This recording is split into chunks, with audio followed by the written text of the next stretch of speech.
My name is Max Banfield. Welcome to my talk. Today I'll be discussing how my vocabulary improved from 5,000 words in 1975 to 40,000 words by 1980, just 5 years. And what benefits having that much larger number of words in my vocabulary has provided me with. You may be interested, because without that knowledge you probably won't think it's worth your while. Well, I'd like to go back to a movie that I saw a few months ago, and I can't remember the full details, but it was a John Wayne movie, and I think he just won some sort of a battle. But what I remembered was that they decided to give him a cushy desk job afterwards, and he was sitting at a desk in a log cabin. And he got up and he said, "I'm not built for desk work and I'm getting out of here for the country life." And he left. Well, the reason that stood out to me was because when I was at school, I was always uncomfortable sitting at a desk. I didn't know why. It was sort of a vague thing. But whenever the lunch bell rang or the end of school bell rang, I was racing out of there. I played sport 7 days of the week, and I loved every minute of it. And that really caused me problems. Almost never. So later, as an adult, I became a clerk, where I was sitting at a desk all day. And those vague sense of discomfort became pains of various sorts. And so I consulted my doctor and I asked him what was happening, why. And he said he couldn't understand it. They sent me for an x-ray and he said there's nothing on an x-ray, so it's scientifically impossible for it to have a physical basis. He said, and can't get any worse because there's nothing there. You can't find anything wrong. Well, those pains did become more frequent and worse, much worse. And a psychologist said that he could scientifically prove that my pains had a psychological cause and not a physical cause. Well, I knew that he wasn't stating the fact, because many years earlier I'd been offered 3 scholarships to study leadership in gymnastics in a course called Group Work at the Institute of Technology. And the subjects were all essentially psychology. For example, group work is Group Psychology 1 and Group Psychology 2. How groups are formed and how to structure them. Psychology 1 and 2 were the other subjects. And we were taught that you can't know what is going on in the human mind as if it's a printout from a typewriter. Everything is interpretive. And that a lot of the theories of the past had already been proven wrong. The other subjects were social psychology, etc. How society is structured and how people function within a society. So, as my symptoms became worse, I thought I should study medicine to find out what doctors mean when they're saying such things. Why are they saying that? The trouble was, medicine is generally regarded as a course that takes 6 years and requires a lot of reading. So I thought, how can I do that when I'm in pain after 10 or 15 minutes sitting behind a desk? But it got to the point where I thought, I don't know I'm going to do it, but I have to, because these pains are becoming intolerable. And they're interfering with everything I do. So I resigned from work, and in due course I went down to the newsagent, where I knew they had a book called, a small book, and I can't remember the exact title, but it's something like this: The Reader's Digest A to Z of Health. I think I loaned it to someone many years later, and they didn't return it. I don't know what the exact name was. But I got up the next morning, I put that book on my desk. Now the desk was something I made out of wooden nails many years earlier. I made it myself. And I put the book on the desk.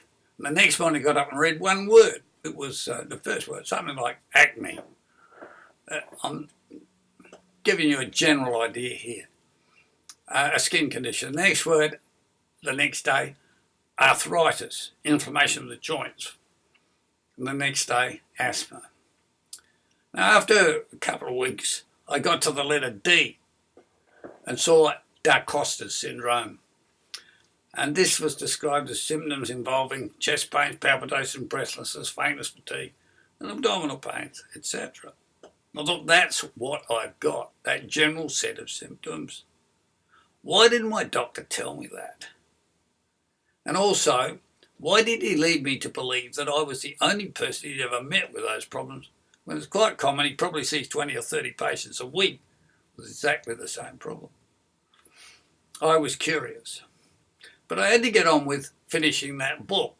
And eventually, after a few more weeks, I got to the X for X-ray, the Y and the Z. And I thought, well, the main problem I need to study is that one, Da Costa's syndrome. My next step was to go to the Adelaide University Medical Library.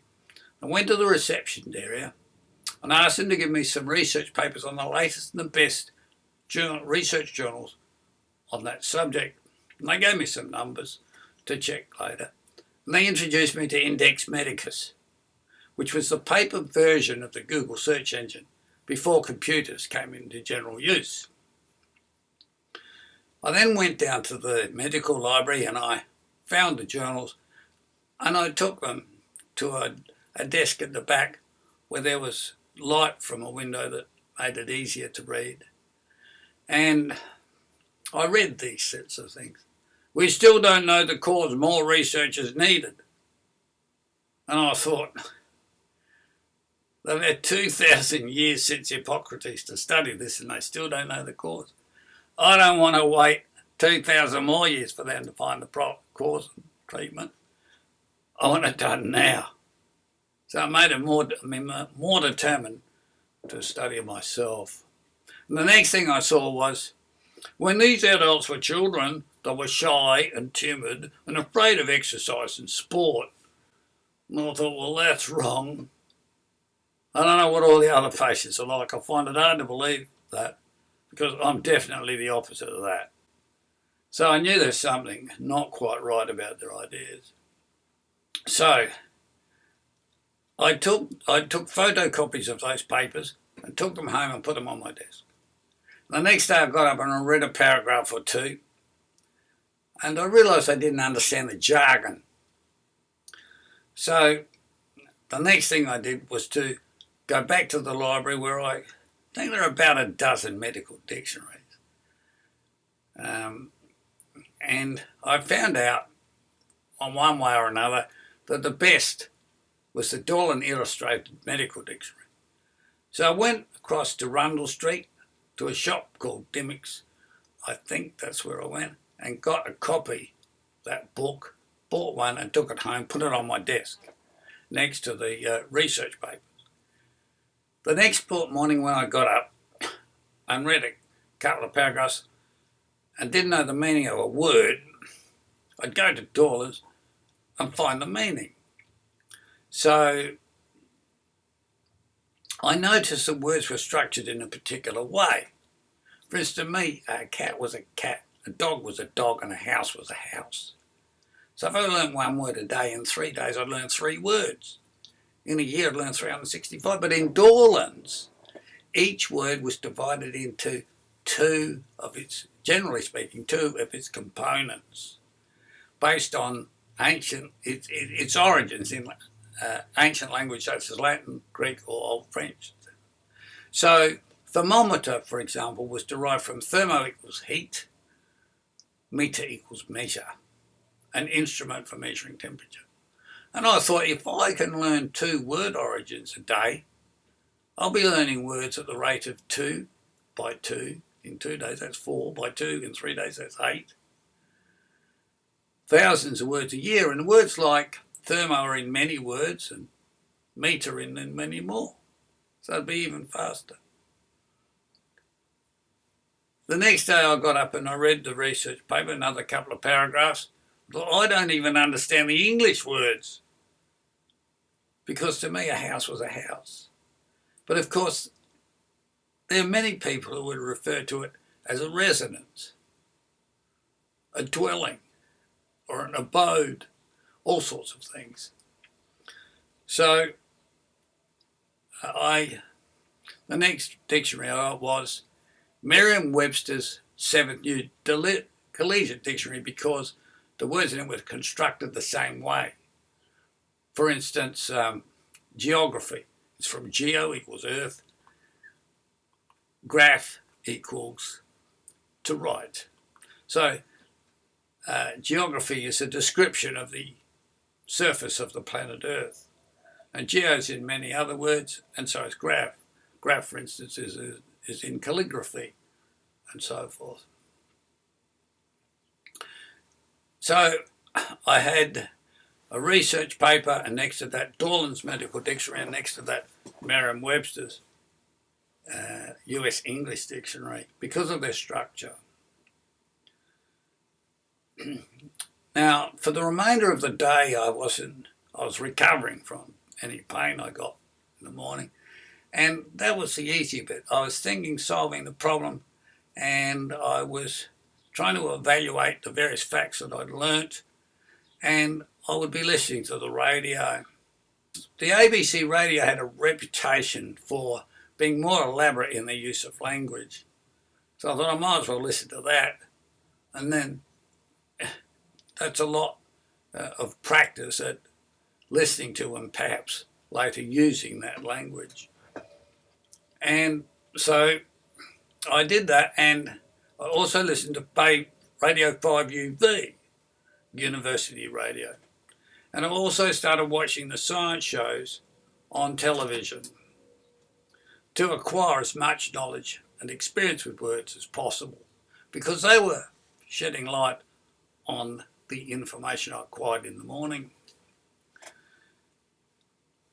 Then one day I went to the barber's for a haircut, and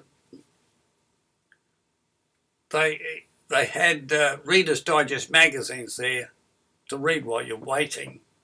And as I flicked through one, I saw in the early pages something called the Reader's Digest Word Power Test. This is a set of 20 questions on the meaning of words, and you give your answer. And on the back of that page, they had the answers and a scoring system. And so the first time I did it, I scored 3 out of 20.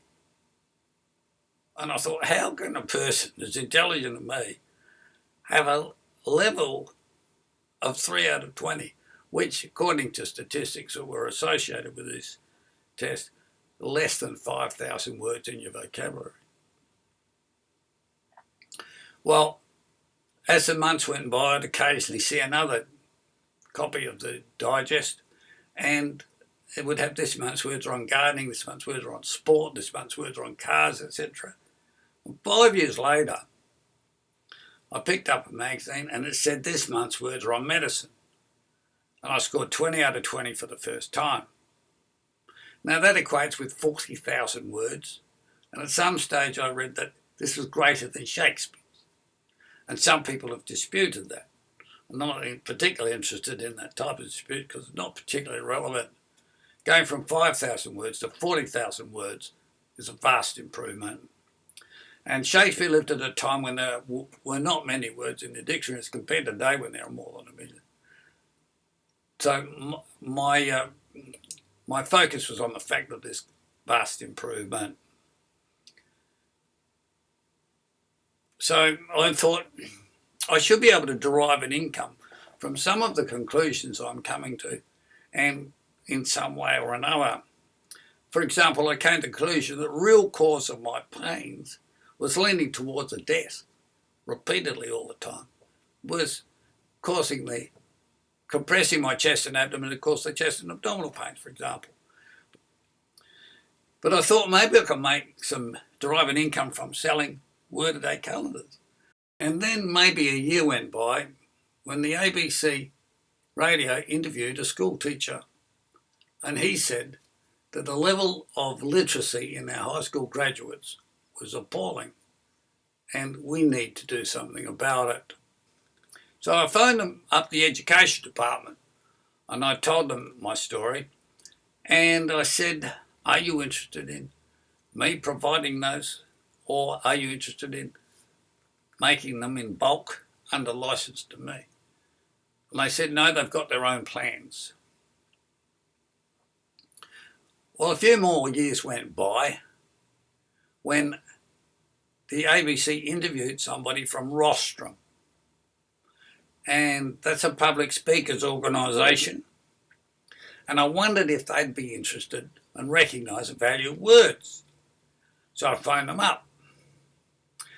And a few months later, and after a couple of meetings, I was invited to another meeting at the top floor, the 12th floor, I think, of the AMP building on the corner of King William Street and North Terrace. And there was a long table and 10 to 12 people sitting around it, and the chairman stood up and said, I'd like to vote with a show of hands. Do we all agree to purchase 5,000 copies of the Wordmaster Word-A-Day calendar rostrum version to celebrate Australia's bicentennial in 1988? And the vote was unanimous. They all agreed. And so I then went and produced that calendar. The cover of the calendar had an illustration with an Australian theme. And the first page contained a description of the multiplying effect of learning words on the basis of their origins. And each month, the page contained small sections for each day, which contained one word and two of the word's origins. So what is the value of words? Well, I saw them as providing insight or windows into the details, the components, the clues, or the pieces of the jigsaw puzzle that are necessary to know in order to solve various problems. And they have much more extensive value than that.